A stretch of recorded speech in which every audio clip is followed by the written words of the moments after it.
고전의 지혜 채널에 오신 여러분을 환영합니다. 육조 해능은 일찍이 말하기를 진정으로 지혜로운 사람은 매일 경전만 외우는 사람이 아니라 이 세 가지 경지를 보여주는 사람이라고 했습니다. 옛날 어느 사찰에서 수백 명의 승려가 천도제를 위해 경전을 외우고 있었습니다. 그때 오조홍인은 그저 조용히 지켜보며 눈살을 살짝 찌푸릴 뿐이었습니다. 마침 그를 모르는 한 나무꾼이 지나가다 경전 읽는 소리를 듣고 본성에 따라 미묘한 말을 내뱉었는데 그 말은 홍인을 크게 놀라게 했습니다. 홍인이 은밀히 알아보니 그는 비범한 지혜를 가진 사람이었습니다. 홍인이 입적한 후 불가에서는 수행의 길에 관한 중요한 비밀 하나를 전했습니다. 오늘날까지도 이 비밀은 세상 사람들을 깊이 생각하게 만듭니다. 남화사 선방의 커튼 사이로 아침 햇살이 비치며 장엄하면서도 따뜻한 분위기를 자아내고 있었습니다. 육조 해능은 법좌에 앉아 법을 구하러 온 수백 명의 승려와 속인들을 조용히 내려다보았습니다. 오조 홍인으로부터 의발을 전수받은 후 해능은 수행의 길이 겉모습에 있지 않음을 깊이 깨달았습니다. 그는 황매산에서 나무를 하던 시절을 자주 떠올렸습니다. 비록 글자는 몰랐지만 응무소주 이생기심, 즉 마땅히 머무는 바 없이 그 마음을 내라는 한 구절을 듣고 크게 깨달았던 것입니다. 한 젊은 승려가 공손히 물었습니다. 스님, 저는 매일 경전을 외우고 연부를 하는데 왜 깨달음의 길은 여전히 멀게만 느껴집니까?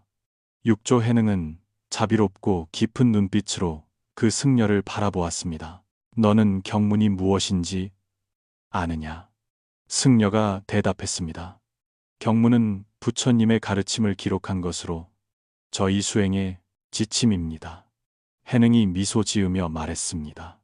경문은 달을 가리키는 손가락과 같거늘 너희는 손가락에 집착하여 달을 잊고 있구나.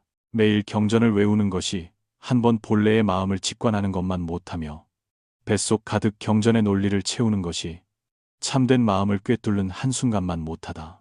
이 말에 선방이 술렁거렸습니다. 오랫동안 수행해 온 많은 승려가 서로를 쳐다보았습니다. 그 말은 그들 마음 깊은 곳에 있던 의구심을 건드린 듯 했습니다. 해능이 계속해서 말했습니다. 옛날 내가 황매산에 있을 때 글자 하나 몰랐지만 오조로부터 의발을 전수받았다. 이것이 무엇을 의미하겠느냐? 수행은 깨달음에 있는 것이지 글자에 있지 않다는 뜻이다. 많은 사람이 독경과 연불에 공을 들이지만 정작 자신의 내면을 비추어 보는 것은 잊고 있다. 백발이 성성한 노승이 일어나 물었습니다. 그렇다면 스님, 저희는 어떻게 수행해야 합니까? 해능이 단호하게 대답했습니다.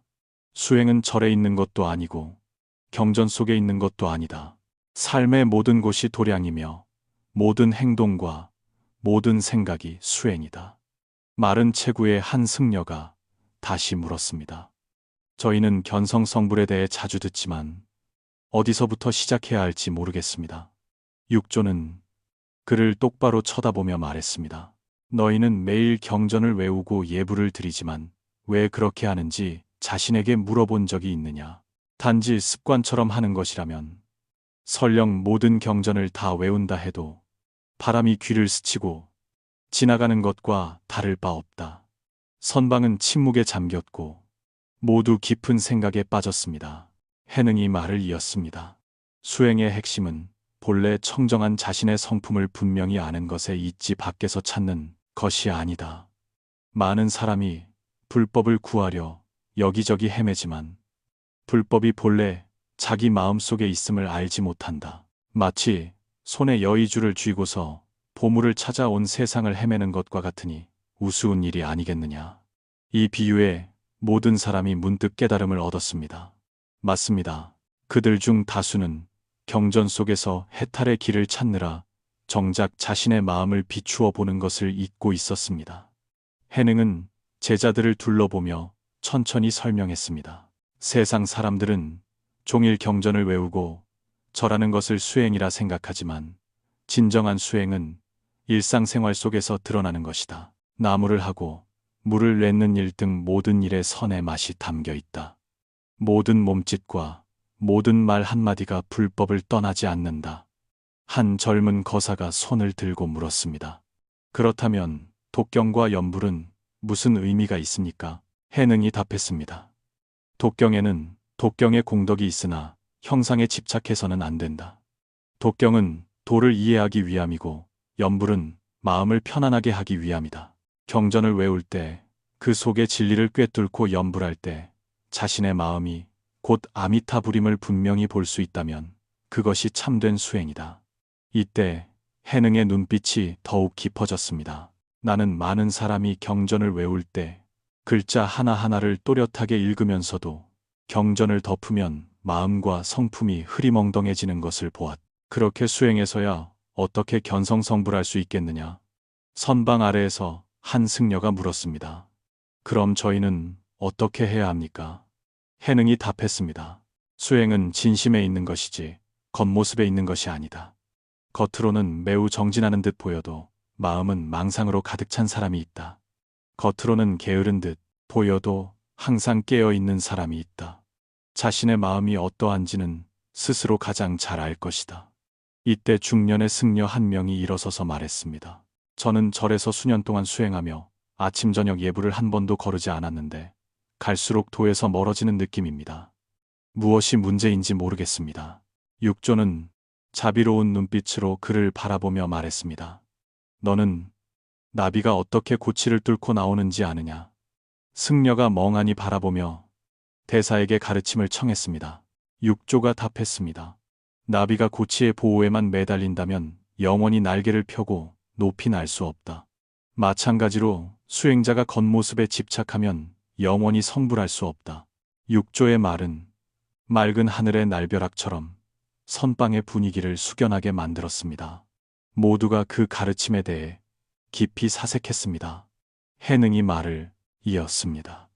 많은 사람이 수행을 아주 복잡한 것으로 여기지만 사실 수행은 단순하고 직접적인 것이다. 억지로 무언가를 추구할 필요 없이 언제나 깨어 비추어 보면 된다. 모든 곳을 마음에 새겨야 한다. 한 노비구니가 물었습니다. 스님, 저희가 어떻게 하면 이 깨어 있음을 유지할 수 있습니까? 해능이 답했습니다. 깨어 비추어 보는 것은 억지로 구한다고 되는 것이 아니다. 그것은 마치 태양이 대지를 비추듯 의도하지 않아도 자연스럽게 드러나는 것이다. 진정으로 수행의 의미를 이해하면 깨어있음은 저절로 나타난다. 그땐 누군가 물었습니다. 그렇다면 경전에 기록된 수행 방법들은 중요하지 않습니까? 육조가 고개를 저었습니다. 그렇지 않다. 경전은 길을 밝히는 등불과 같아서 방향을 알려줄 수 있지만 등불에 집착하여 길을 잊어서는 안 된다.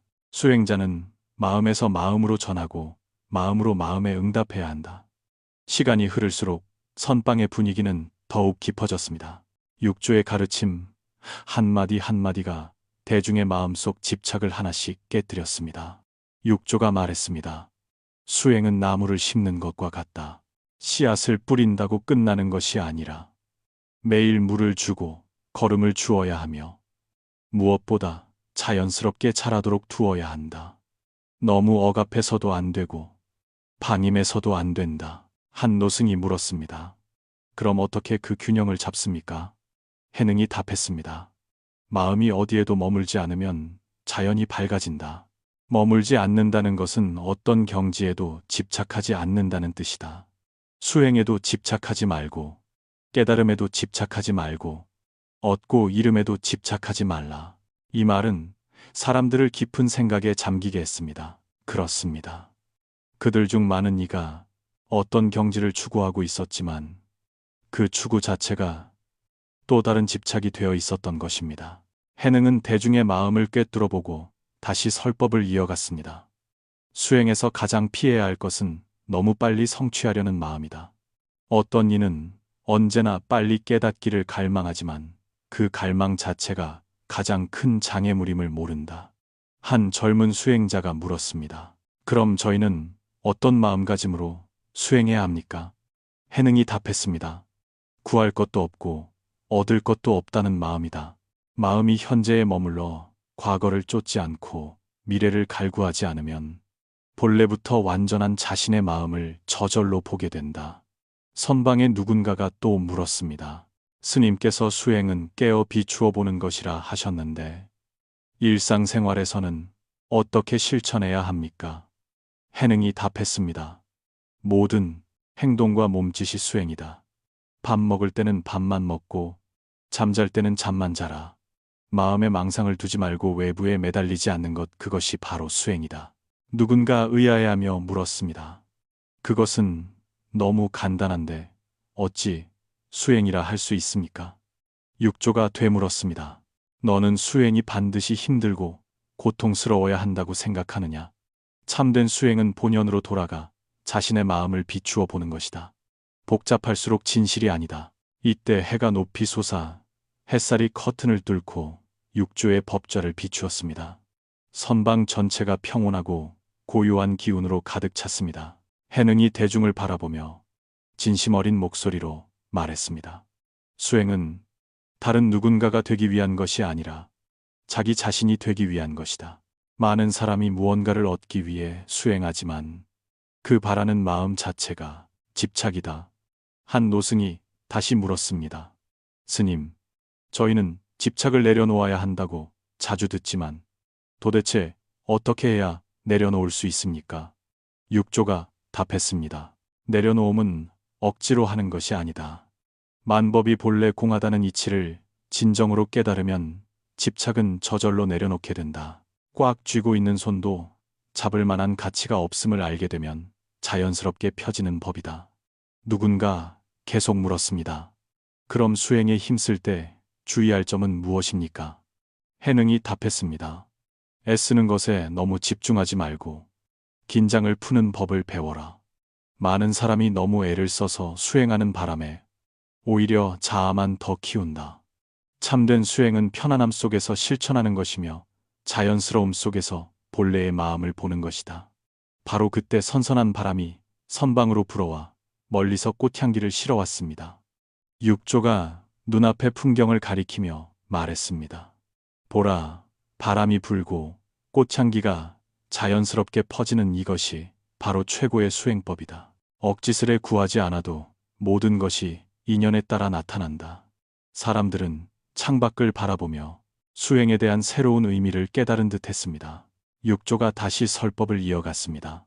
수행자의 가장 큰 장애물은 분별심이다. 좋고 나쁨, 어둠과 이름, 옳고 그름이 모든 것은 우리가 스스로 부여한 개념일 뿐이다. 분별심을 끊을 수 있다면 그 자리가 바로 보리이다. 깨달은 뒤에야 수행은 비로소 시작된다. 이것을 오후기수라고 한다. 누군가 의아해했습니다. 이미 깨달았는데 닦을 것이 무엇이 있습니까? 해능이 답했습니다. 해가 뜬 후에도 정오가 되기까지는 긴 시간이 남았다. 진정으로 깨달았다면 자신이 무엇을 닦아야 할지 분명히 알게 된다. 본래의 마음을 닦는 것이 아니다. 본래의 마음은 이미 청정하고 이미 완전하여 더 갈고 닦거나 실천할 것이 없다. 우리가 해결해야 할 것은 사유의 경지에 관한 문제다. 우리는 살아가면서 미혹함을 겪고 혼란스럽게 살기 때문에 고통스럽고 걱정하며 우울해한다. 자신의 본성을 깨달으면 이 미혹함이 풀린다. 이는 세상의 진상을 이해하고 눈을 떠서 내가 무엇을 닦아야 할지 명확히 보는 것과 같다. 깨달음의 전제는 모든 의혹을 없애는 것이다. 마치 마음속의 불순물을 제거하는 것과 같다. 깨달은 후에 해야 할 일은 자신의 습기를 고치는 것, 즉 탐욕과 성냄과 어리석음과 교만인 탐진치만을 끊는 것이다. 마음에 새기고 실천한다 해도 우리의 삶은 여전히 자아 위에 세워져 있다. 하지만 이때는 그 자아가 가짜임을 안다. 그래서 무아를 중심으로 하는 새로운 가치관과 인생관을 다시 세운다. 자아에 대한 집착을 깨뜨렸다 해도 전생의 습기는 여전히 남아있고 그 영향력도 존재한다. 의욕은 사라졌지만 탐진치만은 아직 끊어지지 않아 여전히 우리에게 영향을 미친다. 그럼 이때 무엇을 닦아야 하는가? 바로 탐진치만을 점차 줄이고 끊어내는 것이다. 어떻게 닦는가? 바로 깨어 비추어 보고 관찰하는 것이다. 참된 마음을 공의 성품에 머물게 하여 망령된 마음을 비추어 보고 일어나는 생각들을 관찰하여 본래의 마음이 흔들리지 않고 원만해질 때까지 지키는 것이다. 참된 마음이란 무엇인가? 예를 들어 눈앞에 컵이 하나 있다. 이 컵이 존재하는 것은 인연이 모여 만들어졌기 때문이며 그래서 우리가 그것을 보는 결과가 생긴 것이다. 원인이 있으면 반드시 결과가 있다. 하지만 본래 자연적으로 성취되어 나지도 않고 멸하지도 않으며 스스로 존재하는 것이 있으니 그것이 바로 우리의 본성, 즉 본심이다. 당신이 애써 찾는 마음은 사실 집착하는 망심이다. 왜 찾지 못하는가? 하지만 그것은 항상 존재한다. 어디에 존재하는가? 바로 지금 이 순간에 있으며 한 번도 떠난 적이 없다. 그런데 왜 우리는 보지 못하는가? 망상과 집착에 가려져 있기 때문이다. 마치 태양이 먹구름에 가려진 것과 같아서 보이지 않을 뿐 태양은 여전히 그곳에 있다. 본성은 마음을 일으키는 능력이 있으니 그것이 본성의 체이자 용이다. 용이란 무엇인가? 바로 육근이 작용하게 하여 육진과 접촉하게 하는 것이다. 이것이 마음의 기능이다. 그래서 눈으로 보고 귀로 듣고 혀로 맛보는 모든 것이 마음의 작용이다. 본심을 이해하지 못하면 육근과 육진에 가려지기 쉽다. 우리가 닦아야 할 것은 형상에 집착하는 것이 아니라 형상의 본질을 꿰뚫어 보는 것이다. 이것이 바로 깨달음이다. 내면의 힘인 내공이 높을수록 마음이 맑을수록 깨닫기 쉽다. 하지만 우리는 매일 많은 에너지를 소모하고 들어오는 에너지는 소모량을 채우기에 부족하다. 어떻게 에너지를 아낄 수 있는가? 바로 고요해지는 것이다. 즉, 마음을 멈추는 상태에 도달하는 것이다. 뇌를 느리게 만들어야 한다. 이것이 자아를 변화시키는 과정의 시작이다. 하지만 이것은 생각을 안 하거나 활동을 멈추라는 뜻이 아니라 마음을 가라앉히고 느리게 할 능력이 필요하다는 뜻이다. 마음이 느려지면 에너지 소모 기제도 줄어들어 에너지를 아낄 수 있다. 이것이 명상이 필요한 이유다. 에너지 소모를 줄일 뿐 아니라 내공을 쌓기 위함이다. 에너지가 일정 수준에 도달하면 신통한 능력이 자연스럽게 드러난다. 외부에서 구할 필요가 없다. 내부의 에너지가 사용하는 능력과 맞지 않으면 과도하게 소모되어 문제를 일으킬 수 있다. 그러므로 내면으로 향하여 내재된 에너지를 지켜야 한다. 수행 과정에서 정력 즉 집중력은 매우 중요한 요소다. 동양 문화에 정에서 해가 나온다는 말이 있다. 지혜는 어디서 오는가? 사실 지혜는 정에서 생긴다. 지혜로운 사람은 반드시 정력이 있다. 반대로 정력이 없는 사람은 지혜를 갖기 어렵다. 그러므로 인생에서 매우 중요한 과제는 바로 정을 닦는 것이다. 당신의 성장 과정을 돌이켜보라. 언제 지혜로웠는가? 언제 당신의 말이 깊이 있고 포괄적이었는가? 언제 후회할 말을 하고 후회할 행동을 했는가? 깊이 생각해보라. 내가 이 사회를 관찰한 바로는 정력이 강하고 내면이 고요한 사람은 말실수나 행동의 실수를 할 확률이 매우 낮다. 반대로 성격이 급하고 감정에 따라 흔들리는 사람은 실수할 가능성이 훨씬 커진다. 사람의 마음은 물동이와 같다. 하늘에 달과 별이 있어도 물 표면이 고요하고 물결이 없어야 달과 별이 물에 또렷이 비친다. 하지만 물이 흔들리기 시작하면 달과 별의 형상은 흐릿해지거나 아예 사라진다. 마음도 그렇다. 마음의 정력이 있으면 고요한 수면처럼 우주를 명확히 비춘다. 하지만 마음이 흔들려 화가 나거나 극도로 기쁘거나 지극히 슬플 때 어떤 감정이든 일어나면 마치 거센 바람이 마음의 호수를 휘젓거나 먼지가 마음을 덮는 것과 같아서 세상을 비추어도 진상을 볼 수 없고 잘못된 말을 하고 잘못된 행동을 하기 쉽다. 옛사람들은 정에서 해가 나온다고 특히 강조했으니 정력을 기르는 것은 인생에서 매우 중요하다. 지혜를 구하는 사람이라면 정을 닦는 것부터 시작하기를 권한다. 옛 성현들을 보라. 제갈량은 계자서에서 단박하지 않으면 뜻을 밝힐 수 없고 고요하지 않으면 멀리 이를 수 없다고 썼다. 이 고요함이 바로 정력이다. 정력이 있는 사람은 지혜가 자연스레 통달하니 이것이 바로 고요함으로 멀리 이른다는 뜻이다. 단박하다는 것은 마음이 쉽게 흔들리지 않는다는 뜻이니 그래야 뜻이 굳건해진다. 증국번이나 왕양명 같은 위인들도 정조하여 명상하는 습관이 있었다. 왜 그들은 명상을 했을까? 명상이 바로 정을 닦는 방법이기 때문이다. 저는 젊은이들에게 정력을 기르는데 힘쓰라고 조언하고 싶다. 하지만 명심해야 할 것은 이 시대에는 유혹이 너무 많아 끊임없이 우리의 정력을 분산시킨다는 점이다. 예전에는 수십만 자의 책을 읽을 때 도서관에 앉아 몇 시간이고 깊이 생각할 수 있었다. 하지만 인터넷이 발달하면서 사람들은 3분 길어야 10분짜리 짧은 영상에만 익숙해졌다. 모든 것이 빠르고 급하고 서둘러서 인간은 점차 오랫동안 집중하는 능력을 잃어가고 있다. 대학 강의실만 봐도 알 수 있다. 왜 지금은 수업 시간 내내 온전히 집중해서 듣기 어렵고 계속 휴대전화를 들여다보게 되는가? 우리의 정력이 분산되었기 때문이다. 휴대전화나 인터넷뿐만 아니라 수많은 복잡한 정보가 우리의 정력을 파괴하고 있다. 정력을 잃으면 성격이 급해지고 쉽게 화를 내며 쉽게 충돌하고 외부 환경에 쉽게 지배당한다. 이는 깊이 생각해 볼 문제다. 인생에서 성취를 이루고 싶고 좋은 발전을 원한다면 정력을 기르는데 각별히 신경 써야 한다. 하지만 잊지 말라. 정 앞에는 중요한 글자 하나가 있으니 바로 계이다. 불법에는 개정해라는 말이 있다. 스스로 규율을 지키지 못하고 모든 것에 참여하려 하고 모든 것을 보려 한다면 정력은 순식간에 흩어진다.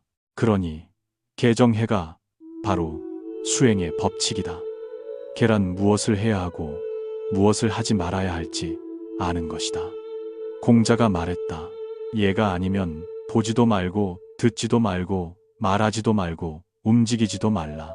도리에 맞지 않는 것은 보지도 말하지도 듣지도 하지도 않는다는 뜻이다. 이것이 정력을 어지럽히는 것들을 피하게 해준다. 정력이 충분히 강하지 않을 때는 그런 것들에 휘말리지 않는 것이 최선이다. 개는 주의를 산만하게 하는 요소를 스스로 차단하는 것이다. 이것이 되어야 비로소 정을 얻을 수 있다. 정력이 생기면 구름이 눈을 가리는 것을 두려워하지 않게 되니 이는 내 몸이 가장 높은 층에 있기 때문이다. 먹구름이 시야를 가리는 것을 두려워하지 않는 이유는 자신이 이미 가장 높은 곳에 서 있기 때문이다. 정력이 굳건하면 외부의 어떤 소란도 마음을 흔들 수 없다. 그때 지혜가 자연스럽게 드러날 것이다. 그때가 되면 누구나 명확한 인식을 가지고 올바른 결정을 내려 이 생에서 큰 일을 이룰 수 있다고 저는 믿습니다.